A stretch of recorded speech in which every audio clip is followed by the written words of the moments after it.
আসসালামু আলাইকুম প্রিয় বন্ধুরা। আমার ছোট ভাই, নাম হচ্ছে মুস্তাকিম। অলরেডি সে হাফেজ, কোরআনের হাফেজ। সে একটা সূরা তেলাওয়াত করবে আর কি, সেই জন্যই এই ভিডিওটা করা।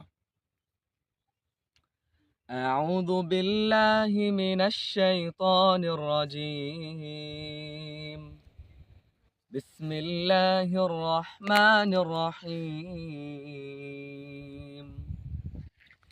لإيلاف قريش إيلافهم رحلة الشتاء والصيف فليعبدوا رب هذا البيت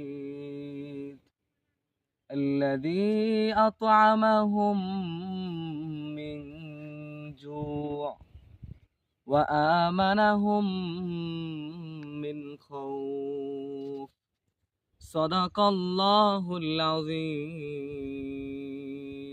মাশাআল্লাহ, অনেক সুন্দর